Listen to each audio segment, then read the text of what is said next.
მოლდოვა კრემლს უსაფრთხოების კრიზისის შექმნის ორკესტრირებაში ადანაშაულებს.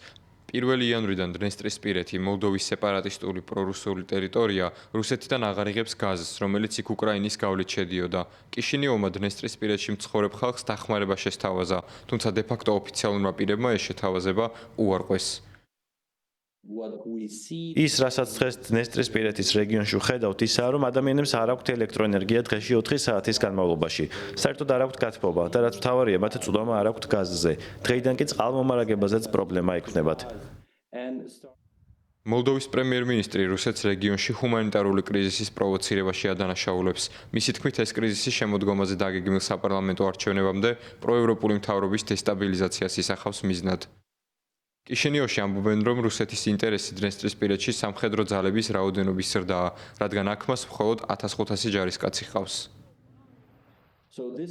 ისი მიღწევაც გვინდა ისაა, რომ რუსეთმა ჯარი გაიყვანოს და მოლდოვას მისცეს რეგიონის სათანადოდ მართვისა და ხალხისათვის საჭირო სერვისების მიწოდების უფლება.